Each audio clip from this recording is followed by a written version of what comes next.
This is collected information from different published books, epics, and also from net. This is for the sake of exam and for the exchange of knowledge. We are going to talk about the guiding principles which are to be followed by a yoga practitioner or teacher. These also includes precautions. Let's see the guiding principles for a practitioner which are to be taken care before starting yoga. First thing, shaucha. Shaucha is cleanliness. The practitioner should be clean with a clean cloth. The body, the surrounding, the place, mind, it should be clean. That is the first principle, guiding principle. Second, the teacher is definitely going to show the yogasan and should also wear a supporter or a langot. You know, supporter or a langot is very important to stop or to prevent the diseases like hernia, which may occur if you try to overdo. One very important principle: you should not overdo. Yatha Shakti you should do, but you should wear langot or supporter, and you should also advise your colleagues as well as your student for this. The place where you would like to conduct yoga should be quiet, calm, and it should be pleasant so that your body and mind can be relaxed. Very important to instruct as well as you should also follow the empty stomach. After a saucha, after washroom, in the morning, after 10-15 minutes, you should start your yoga. You should be empty stomach. You should not have anything in the stomach. That is the best condition of the stomach in which yoga should be done. Your bladder or bowel should be empty, and that is the best condition of stomach and your bladder to start. Otherwise it will generate unnecessary pressure inside your trunk region or your pelvic region. The room or the floor should not be uneven. The mattress or the blanket should be there. If it is a rubber one, or if it is any material which is not a good conductor of electricity, that material should be used. Second thing, it should not slip here and there. Otherwise, while doing yoga or yogasan, it may cause problems. Light and comfortable cloth, preferably cotton cloth, so that during your vrikshasan or during ashwashansalanasan, your legs should not get sleep. And it is better that it should allow you, the attire should allow you to move your body comfortably, and these clothes should be clean again, and your t-shirt or your shirt should be such that it should not come off. It should be long enough, okay, to have the better look, as well as it should be clean. When you are doing inverted posture, you can tug it in, and also the pair of pants or sports legging should be there. In case if the person is yuva vruddho ati vruddho va vyadhito durbalopi va, if the person has some illness specifically, these attire should be adjusted accordingly. The guiding principles for practitioner during performance of yoga session or during yoga. The first important principle which is there is that you should start your yoga session always with prayer. Your mind is first, and before that, even soul. So, first you should start with prayer. There is question sometimes whether you start with shavasana or prayer. The important point is prayer. Second thing, that perform the practices slowly. You should have a breathing awareness. You make your associates with proper breathing awareness, relaxation. That is very important. Unless and until the particular asana or position needs the breathing by mouth, instruct everybody that you have to breathe in by nostril, nose, breathe out by nostril or nose. Very clear rule. Never keep your body tight or too much stress during yoga. You should relax your body. As very important in modern age, many people they go with impulse for style. Yoga is not impulse. Yoga is not jerks. Body should You should not give jerks to your body during yoga. It should be as smooth as possible. Unless and until told by instructor, please instruct all associate that do not hold your breath. Otherwise, this causes an anaerobic condition and the whole yoga becomes different.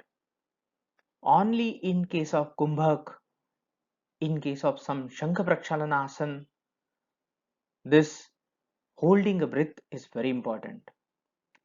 Holding a breath has a different effect than doing yoga with normal breathing. And as an instructor, you should know it very clearly. It is a rule that when you inhale, you should expand your chest and also you can expand a little bit of tummy. When you exhale, compress it. And Yatha Shakti Nirantaram. Extend to your own extent. Stretch to your own extent. Do not see in some mirror and try to extend it beyond your limit of your body, and as a result of it, it may cause a disaster. Yatha Shakti Nirantaram. Remember, accuracy or too much of extent or stretching is not the key. Consistency is the key in yoga. As a teacher or as an instructor, be a patient listener. At the same time, don't waste your time on unnecessary questions. But when you answer one question, answer it to everybody so that your complete yoga room and associates get benefited. Always remember, while starting any asana or kriya, you should tell them contraindications. These are the contraindications. And specifically in case of the chronic diseases or acute diseases, you should utter, immediately tell, if these diseases are there, you should not perform this particular asana.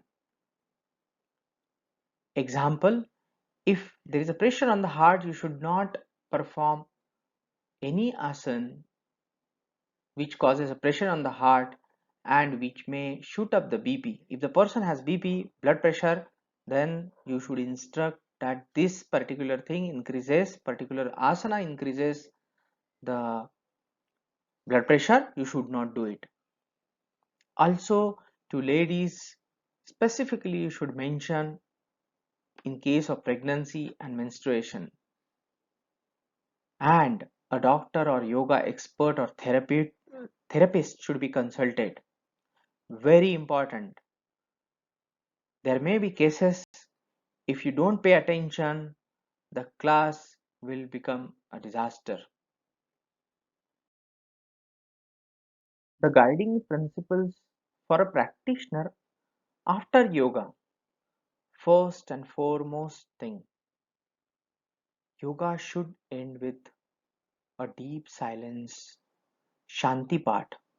Om Shanti Shanti Shanti. At least you should utter this. There are a number of Shanti part. You should always conduct Shavasana. If your yoga is of 40 minutes, you should conduct Shavasana of 10 minutes. Because when you perform your asanas, you are actually created a space for your prana. And Shavasana will actually rejuvenate it.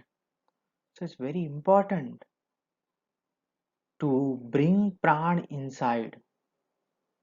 And after yoga, your body temperature is little bit higher,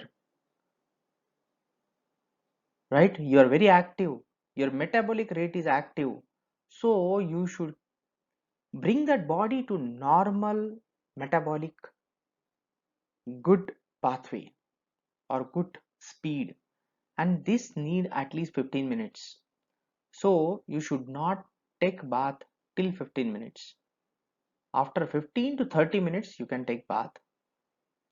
It should not happen that now I have done yoga so I can eat everything, anything, and whatever quantity I want. No, you should advise people to take light food, and that too not till 15 to 30 minutes.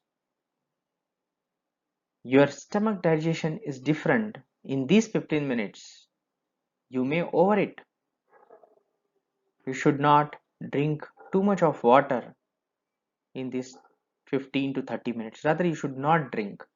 Give some time and then you can drink. Let's see some important questions which are generally asked during Viva Voice or in the multiple choice question. Very important. Yoga is to be done or preferred to be done with empty stomach? Yes, true. Sometimes they ask half stomach, empty stomach, full stomach, with water, without water. The answer is empty stomach. You can drink water immediately after yoga if you are thirsty. No, false. This is false. You should not drink water. Let the body get calm. Why? See, the body might have lost water, a little bit of water because of sweat. And if you drink water, there can be uneven absorption of water in each cell of the body, which is not good. So let the body get calmed down for 15 to 20 minutes. And that is the reason even Shavasana is done at the end of the yoga. So Shavasana or Prarthana should be done at the start of the yoga. What is the answer? Answer is Prarthana is at the start and Shavasana should be done at the end of the yoga. Should yoga teacher disclose contraindications for asanas at the start of the yoga? Yes. At the start of every asana, the yoga teacher should say contraindication. One question, interesting, why bath to be taken after 10, 15 to 30 minutes of yoga? Always when you take bath, the temperature of the body generally reduces when actually you finish your bath. But if you take bath with very warm water, then it may happen that the temperature increases. Already your temperature of body increase, and if you are taking it with very hot water, it will shoot up, which is not good. At the same time, sudden reduction of temperature is also not good. So give time to the body to cool down 15 to 30 minutes. Thank you, friends. Thank you so much.